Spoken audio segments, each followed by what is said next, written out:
ক্রীড়া অধিদপ্তরের বার্ষিক ক্রীড়া ও কর্মসূচির আওতায় রংপুরের অ্যাথলেটিক্স ও সাঁতার প্রতিযোগিতা এবং প্রশিক্ষণের শুভ উদ্বোধন অনুষ্ঠিত হয়েছে। সকালে জেলা ক্রীড়া অফিস রংপুরের আয়োজনে জেলা ক্রীড়া সংস্থার প্রতিযোগিতায় এর আনুষ্ঠানিক উদ্বোধন করেন রংপুর জেলা প্রশাসক রবিউল ফয়সাল।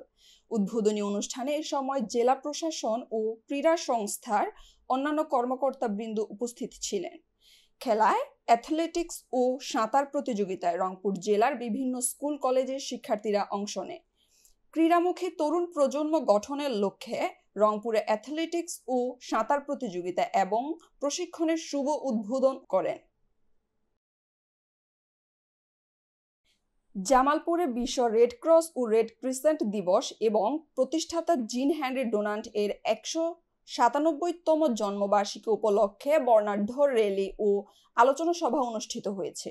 সকাল 10টার সময় বাংলাদেশ রেড ক্রিসেন্ট সোসাইটি জামালপুরের জেলা ইউনিটের নবগঠিত অ্যাডহক কমিটির আয়োজনে জাতীয় পতাকা উত্তোলন, বর্ণাঢ্য র্যালির আলোচনা সভা ও কেক কাটার মধ্য দিয়ে মানবতার পক্ষে বিশ্ব রেড ক্রস ও রেড ক্রিসেন্ট দিবস এবং প্রতিষ্ঠাতা জিন হেনরি ডোনাল্ড এর 197তম জন্মবার্ষিকী উপলক্ষে জেলা রেড ক্রিসেন্ট সোসাইটির অস্থায়ী কার্যালয় থেকে একটি বর্ণাঢ্য র্যালি শুরু হয়।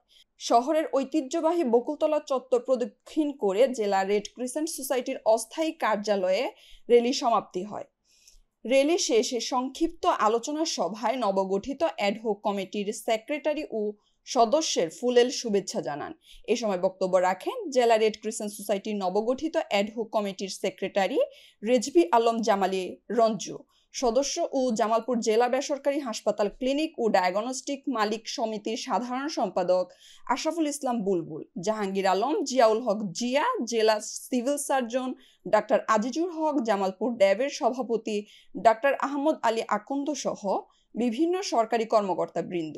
এ সময় বক্তারা বিশ্ব রেড ক্রস ও রেড ক্রিসেন্টের প্রতিষ্ঠাতা জিন হেনরি ডোনাল্ডের 197তম জন্মবার্ষিকী উপলক্ষে বিশদ আলোচনা করেন। পিরোজপুরে 25টি হারানো মোবাইল ফোন উদ্ধার করে প্রকৃত মালিকের নিকট হস্তান্তর করেছে পিরোজপুর জেলা পুলিশ। আজ বৃহস্পতিবার সকালে জেলা পুলিশ সুপার কার্যালয়ে উদ্ধারকৃত এ মোবাইল ফোন প্রকৃত মালিকের নিকট হস্তান্তর করেন পুলিশ সুপার খান মোহাম্মদ আবু নাসের। বৃহস্পতিবার সকালে জেলা পুলিশ সুপার কার্যালয়ের সভাকক্ষে উদ্ধার করা মোবাইল ফোনগুলো মালিকের কাছে ফেরত দেওয়া হয়। এ সময় পুলিশ সুপার দুটি হ্যাকড হওয়া সামাজিক যোগাযোগ মাধ্যম উদ্ধার করে তার মালিকদের ফিরিয়ে দেন। পুলিশ সুপার খান মোহাম্মদ আবু নাসের বলেন, জেলা পুলিশের আইসিটি অ্যান্ড মিডিয়া শাখা কর্তৃক বিভিন্ন সময়ে জেলার বিভিন্ন থানায় হারানো মোবাইল সংক্রান্ত জিডি সমূহ পর্যালোচনা করে তথ্য প্রযুক্তি সহায়তায় দেশের বিভিন্ন জেলা হতে 25টি হারানো বিভিন্ন ব্র্যান্ডের অ্যান্ড্রয়েড মোবাইল ফোন এবং 2টি হ্যাকড হওয়া সামাজিক যোগাযোগ মাধ্যমে উদ্ধার করে প্রকৃত মালিকের নিকট ফেরত দেওয়া হয়েছে। জেলা পুলিশের এরকম উদ্ধারজনিত কার্যক্রম অব্যাহত থাকবে। নেত্রকোনা জেলার কেন্দুয়া উপজেলার কান্দিওড়া ইউনিয়নের বেজগাতি কুণ্ডলী গ্রামে বিষক্রিয়ায় মারা গেছে দরিদ্র কৃষক সন্তোষ মিয়ার খামারের প্রায় 1200টি হাঁস। সরেজমিনে দেখা যায় বাড়ির আঙিনা ও চারপাশে সারি সারি হাঁসের বাচ্চা মৃত অবস্থায় পড়ে আছে। জানা গেছে বুধবার 8 মে ভোর 6টায় প্রতিদিনের মতো হাঁসগুলো বিলে ছাড়ার পর পানিতে নামার সঙ্গে সঙ্গেই হাঁসের বাচ্চাগুলো মারা যেতে শুরু করে।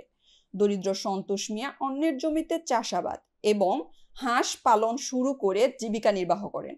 গত মাসে 50,000 টাকা ঋণ নিয়ে 2100টি হাঁসের বাচ্চা কিনে খামার শুরু করেন। এর মধ্যে 1200টি হাঁস মারা যাওয়ায় প্রায় 2,50,000 টাকার ক্ষতির সম্মুখীন হয়েছেন। খবর পেয়ে ঘটনাস্থলে যান কেন্দুয়া উপজেলা প্রাণী সম্পদ দপ্তরের veterinary surgeon doctor Sakhawat Hossain Tariq. তিনি জানান, প্রাথমিক পরীক্ষায় হাঁসগুলো ভাইরাসে নয় বরং বিষক্রিয়ায় মারা গেছে বলে ধারণা করছি। আমরা মৃত হাঁসের নমুনা সংগ্রহ করে ল্যাবে পাঠিয়েছি। রিপোর্ট এলে সঠিক কারণ জানা যাবে। এছাড়া উপজেলা প্রকল্প বাস্তবায়ন কর্মকর্তা আজিজুল ইসলাম ঘটনাস্থল পরিদর্শন করেছেন। এ ঘটনায় অজ্ঞাতনামা আসামিদের বিরুদ্ধে কেন্দুয়া থানায় লিখিত অভিযোগ দায়ের করা হয়েছে। থানায় ভারপ্রাপ্ত কর্মকর্তা মিজানুর রহমান বলেন, অভিযোগ পেয়েছি, ঘটনাটি খুবই দুঃখজনক, আমরা তদন্ত শুরু করছি।